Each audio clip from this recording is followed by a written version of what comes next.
اس دنیا میں انسانیت کی ہدایت کے لیے سب سے بڑی مرکزی کتاب قرآن پاک ہے، اور آج کل نارملی اس کو سمجھنے میں پرابلم آتی ہے، جس کی وجہ سے ہمارے نوجوانوں کے ذہن میں انتشار پیدا ہو جاتا ہے کہ اس عالم کی سنیں یا اس عالم کی سنیں۔ تو میں آپ کو دعوت دینا چاہتا ہوں کہ پریشان ہونے کی بالکل ضرورت نہیں۔ ہمارے یہاں کورس کروائے جا رہے ہیں، الحمدللہ ہمارا ادارہ مفتی صاحب کی خدمات دے رہا ہے۔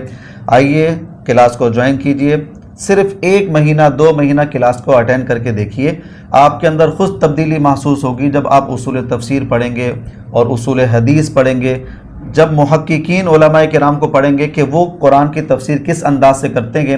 اس انداز سے تفسیر کرنا کہ قرآن کی ہر ایک آیت اپنے محل پر درست لگتی ہوئی نظر آئے اور کوئی اعتراض باقی نہ رہے، تو آپ کے دل میں خوشی محسوس ہوگی۔ تو آئیے ہمارے اس کورس کو ضرور جوائن کیجیے۔ اچھا، جب قرآن پاک کی طرف نظر کرتے ہیں تو اس میں مختلف آیات آتی ہیں، انسان کی پیدائش کے حوالے سے، دیگر مخلوقات کے حوالے سے بہت ساری آیات مختلف بھی ہوتی ہیں، شرعی احکامات کے علاوہ بھی ہم قرآن کو جب اسٹڈی کرتے ہیں۔ لیکن نارملی ہمارے یہاں جواب دینے کے لیے اس طریقے سے جواب دیا جاتا ہے کہ جناب قرآن پاک کوئی سائنس کی کتاب تھوڑی ہے کہ آپ کے سائنس کے مسائل حل کرے گی۔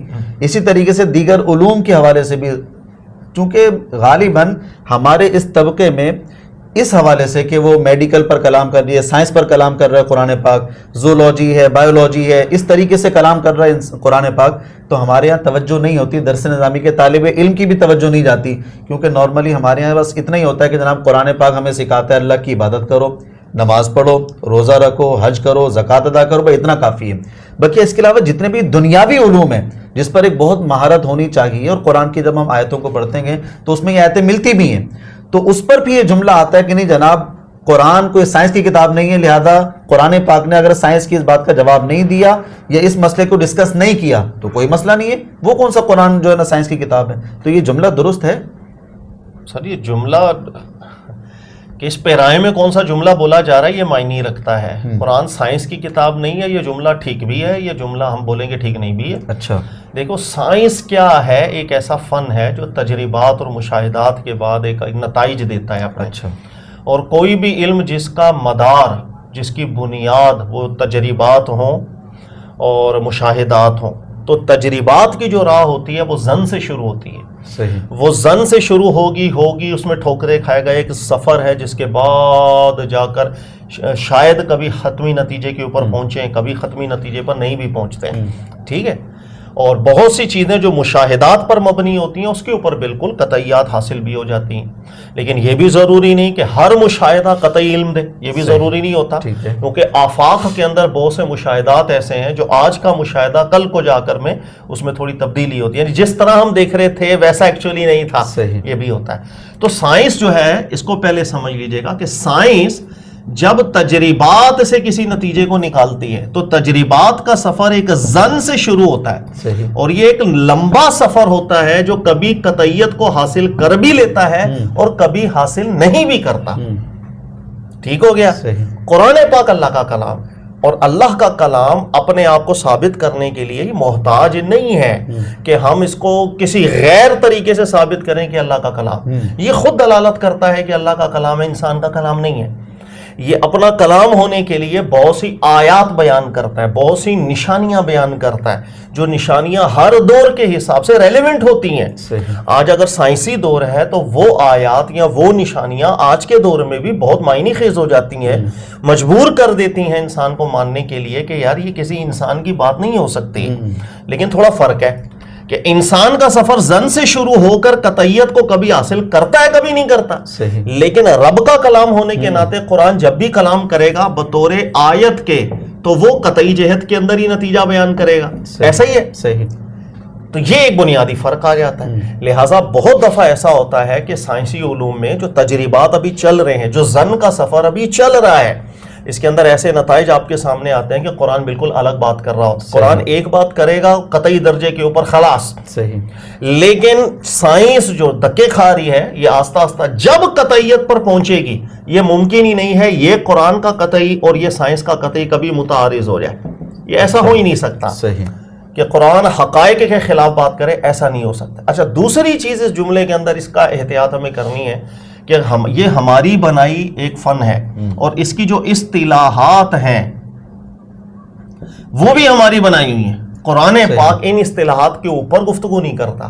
قرآن اللہ کا کلام ہے, وہ اپنی اصطلاح خود مقرر کرتا ہے, اس کی اپنی ایک بولی ہے. لہذا قرآن پاک کی اصطلاح کو کبھی بھی سائنسی اصطلاح کے اوپر آ کر نہیں سمجھنا چاہیے, کبھی بھی نہیں سمجھ پائیں گے, غلطیاں کریں گے, ٹھوکریں کھائیں گے. کیونکہ قرآن پہلے کا نازل شدہ, سائنسی علوم بعد کے, یہ ٹرمز بعد میں رکھی گئی ہیں. تو اصطلاحات کبھی بھی مت ڈھونڈیے گا قرآن پاک کے اندر. قرآن کا اپنی بولی, اپنا ایک انداز ہے, اپنی اصطلاح مقرر کرنے کا قرآن کا ایک انداز ہے, اس کو اسی جہت کے اندر دیکھا جاتا ہے. تو یہ چیزیں ہیں کہ ہم اس کو دیکھو, سائنس جو ہے اس کو اگر آپ بولو بھئی آفاقی طور کے اوپر اسٹڈی کرنا, تو قرآن نے اس کی دعوت دی. الذین یتفکرون فی خلق السماوات والارض, ہر چیز اس میں آ گئی. یعنی اللہ تعریف بیان کر رہے ہیں ان لوگوں کی جو آسمانوں اور زمین کی پیدائش کے حوالے سے غور و فکر کرتے ہیں. آسمانوں اور زمین سے باقی کیا چیز رہ گئی آپ مجھے بتائیں. تو جب بھی انسان اس میں غور و فکر کرے گا, اس جہت میں اگر ہم دیکھیں تو یہ تو قرآن کی دعوت ہے کہ اگر آج سائنس کے علم کے ذریعے سے اگر ہم کائنات کا مطالعہ کر رہے ہیں اور علم حاصل کرنے کی کوشش کر رہے ہیں, تو دعوت ہے قرآن پاک کی. تو اس جہت کے اندر قرآن سائنس دو الگ چیزیں نہیں ہوتی. وہ الگ چیزیں ان جہتوں میں, دو جہتوں میں ہوتی ہے جو میں نے آپ کو بتا دی. ایک تو اصطلاحات سائنسی الگ ہیں, ہماری بنائی ہیں, قرآن کی اصطلاحات نہیں ہیں. اور دوسرا ایک ظن سے قطعی کا سفر ہوتا ہے سائنس کے اندر. تو ضروری نہیں کہ اس لمحے کے اوپر سائنس نے کوئی بات کی تو ہم بولے بھائی قرآن سے متعارض ہو گئی ہے, ایسا نہیں. جب کوئی چیز اسٹیبلشڈ ہو جائے گی, وہ چیز پھر قرآن سے کبھی بھی متعارض ہو نہیں سکتی. صحیح. اچھا ٹھیک ہے, یہ تو آپ نے اچھے طریقے سے سمجھا دیا. اب ایک سائنس نے کسی مسئلے پر تحقیق شروع کی ہے, کوئی بھی ہے میڈیکل سائنس, اس پر ترقی کرتی ہوئی جا رہی ہے. ابھی اس نے ابتدا کی ہے, بطور مسلمان کے وہ اس نتیجے کو قرآن کی آیت سے کس طرح منطبق کرے. قرآن کچھ اور کہہ رہا ہے اور سائنس نے ابھی جو تحقیق کی ابتدان وہ کچھ اور کہہ رہی ہے.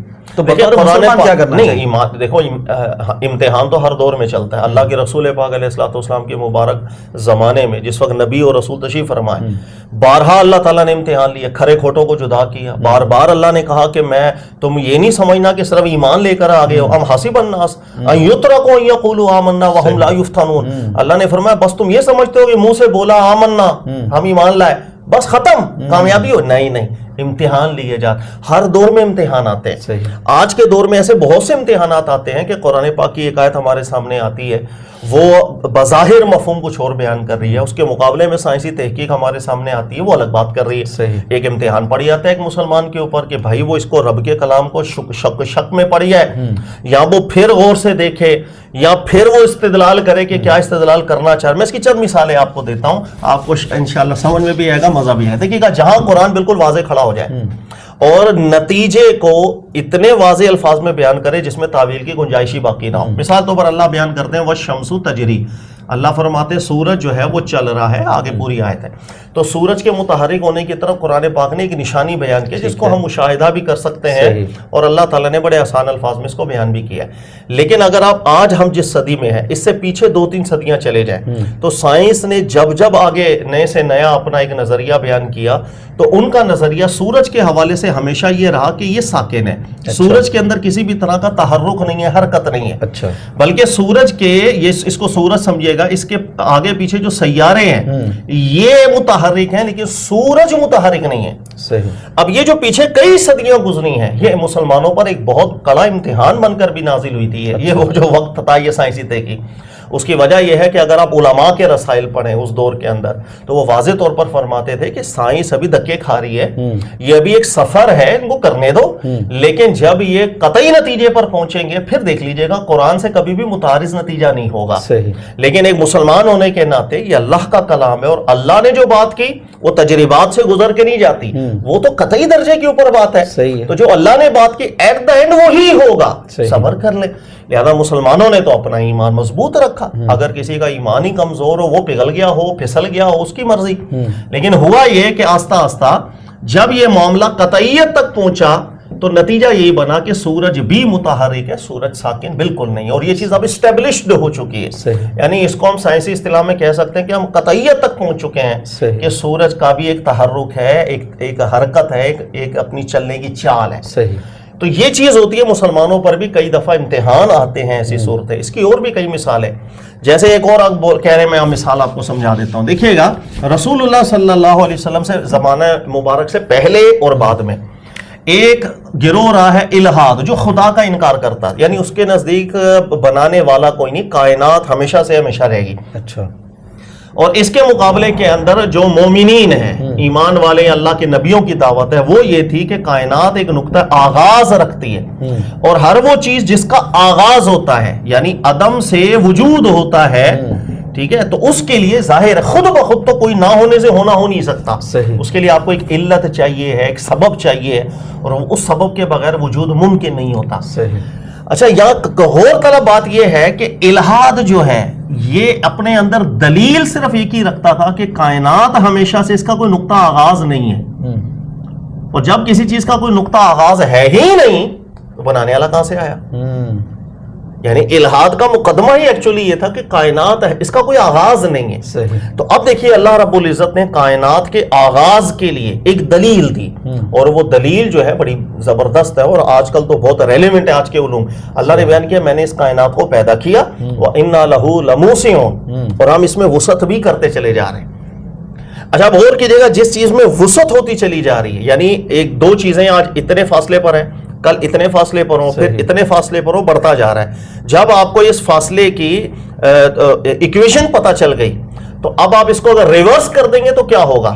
اگر ایک چیز 10 کلومیٹر دور ہے اور آپ کو معلوم ہے کہ ہر روز کتنا فاصلہ یہ بڑھاتی جا رہی ہے آپس میں، جب آپ اس کو ریورس کرتے چلے جائیں گے تو ہر دن کم ہوتا رہے گا، کم ہوتا رہے گا، کم ہوتا رہے گا، ایک دن آئے گا کہ یہ آپس میں مل جائیں گے. صحیح ہے. اسی چیز سے بگ بینگ، جس کو آج بڑی زبردست قسم کی ایک تحقیق، سائنسی تحقیق کے طور پر پیش کیا جاتا ہے، اس کو وہ بھی اسی طرح پتا چلی کہ بھائی کائنات کے اندر وسعتیں ہو رہی ہیں. اسی نے راز کھولا. تو اس وسعت کو اللہ تعالیٰ نے دلیل بنایا کہ غور کر کے دیکھ لینا، وسعت اس بات پر دلیل ہے کہ نقطہ آغاز ہے. ٹھیک ہے. اور جب نقطہ آغاز ہے تو اس کا مقدمہ اس لیے کمزور پڑ جاتا ہے کہ اس کا مقدمہ ہی ٹوٹل کائنات کی ہمیشگی سے تھا. بھائی جب کائنات ہی ہمیشہ سے ہے تو پیدا کس نے کیا؟ پیدا کرنے والا بھی کوئی نہ ہوا. تو اس طریقے سے قرآن اپنے دلائل کو بیان کرتا ہے. لیکن ہوا کیا کہ سر یہ کہ کائنات کے اندر وسعت ہو رہی ہے، یہ قرآن کی جو آیت ہے اس پر مسلمانوں کا ایمان تو 1400 سال سے چلتا ہوا آ رہا ہے، لیکن آج کے علوم اس چیز کو قطعی درجے کے اوپر آج پہنچے. صحیح. لیکن پیچھے بہت سے دور اور بہت سی صدیاں ایسی گزری ہیں جس میں سائنسی نظریہ بھی یہی تھا کہ یونیورس جو ہے اس کو ایک اسٹیٹک مانا کرتے تھے، بالکل جامد، اس کے اندر کوئی اضافہ نہیں ہو رہا، کوئی کمی نہیں ہو رہی. اچھا، صحیح.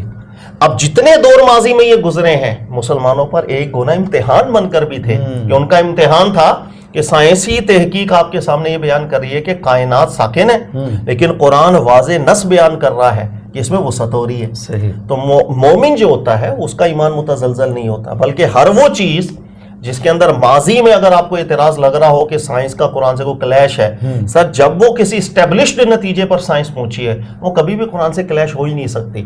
اس لیے قرآن اللہ کا کلام ہے، خود دلالت کر دیتا ہے کہ بھائی مڑ مڑا کے آپ نے آنا اسی مرکز کے اوپر ہے، جو نشانی اس نے بیان کی وہی سچ ہے اور وہی حق ہے. ٹھیک ہے. اگلے سوال کی طرف چلتے ہیں. اب یہ جو بات آپ نے سمجھائی ہے کہ قرآن کی اصطلاح الگ ہے، سائنسی اصطلاحات الگ ہیں، تو اب اگر سائنسی اصطلاحات جو انسانوں کی بنائی ہوئی ہیں ان اصطلاحات کے ذریعے قرآن کو سمجھنا یا ان اصطلاحات کو قرآن میں ڈھونڈنا، اس کی وجہ سے بھی لوگ پریشان ہو جاتے ہیں بیچارے، وہ ذہن میں تشویش آ جاتی ہے ان کے کہ سائنسی اصطلاحات کو دیکھتے ہیں، وہ چیزیں قرآن میں دیکھ رہے ہوتے نہیں مل رہی ہوتی، لہذا وہ پھر ذہن تشویش میں چلا جاتا ہے. تو قرآن کو اس انداز سے دیکھنا، جو آج کی سائنسی اصطلاحات ہیں اس انداز سے قرآن کو دیکھنا کیسا رہے گا؟ دیکھیں قرآن پاک سے کچھ بھی نکات آپ نکالیں، اگر قرآن پاک سے متعارض نہ ہو رہا ہو، قرآن کے اصولوں کا سمجھنے کے جو اصول ہیں اس کو ملحوظ رکھا جا رہا ہو، آپ نفسیاتی علوم نکالیں، قرآن پاک سے سائنسی علوم کے استدلالات آپ نکالیں، دنیا کا کچھ بھی نکالیں، قرآن نے کبھی منع تو نہیں کیا. صحیح. اللہ نے تو ارشاد فرمایا کہ تدبر کیا جائے، اور تدبر چیز ہی ایسی ہے کہ جب آپ کسی بھی چیز میں غور و فکر کرتے ہیں تو بڑی راہیں کھل جاتی ہیں.